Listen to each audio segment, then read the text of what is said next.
ബാലരാമപുരത്തെ 2.5 വയസ്സുകാരിയുടെ കൊലപാതകത്തിൽ പ്രതി ഹരികുമാറിനെ കസ്റ്റഡിയിൽ വാങ്ങി വിശദമായി ചോദ്യം ചെയ്താൽ മാത്രമേ കാരണം സംബന്ധിച്ച് വ്യക്തത വരൂ എന്ന് പോലീസ്. പ്രതിക്ക് വേണ്ടിയുള്ള കസ്റ്റഡി അപേക്ഷ നാളെ കോടതിയിൽ സമർപ്പിക്കും. തനിക്ക് ഉൾവിളിയുണ്ടായപ്പോൾ കുട്ടിയെ കൊലപ്പെടുത്തിയെന്നാണ് പ്രതി പോലീസിന് നൽകിയ മൊഴി. എന്നാൽ ഈ മൊഴി പോലീസ് പൂർണ്ണമായും വിശ്വാസത്തിലെടുത്തിട്ടില്ല. യഥാർത്ഥ കാരണം കണ്ടെത്തുന്നതിനായി ശാസ്ത്രീയ തെളിവുകളടക്കം ശേഖരിച്ച് അന്വേഷണം വ്യാപിപ്പിക്കാനാണ് പോലീസിന്റെ തീരുമാനം. 4 ടീമുകളായി തിരിഞ്ഞാണ് നിലവിൽ അന്വേഷണം പുരോഗമിക്കുന്നത്. റിമാൻഡ് റിപ്പോർട്ടിൽ സഹോദരിയോടുള്ള വൈരാഗ്യം മൂലമാണ് കൊലപാതകം നടത്തിയതെന്നാണ് പോലീസ് കണ്ടെത്തൽ. ഹരികുമാറിന്റെ മാനസിക നില സംബന്ധിച്ച് ശാസ്ത്രീയ പരിശോധന അടക്കമുള്ള കാര്യങ്ങൾ പോലീസിന്റെ ഭാഗത്തു നിന്നുണ്ടായേക്കും.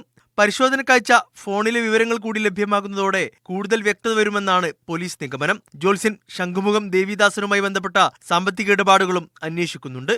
മീഡിയ 1 തിരുവനന്തപുരം.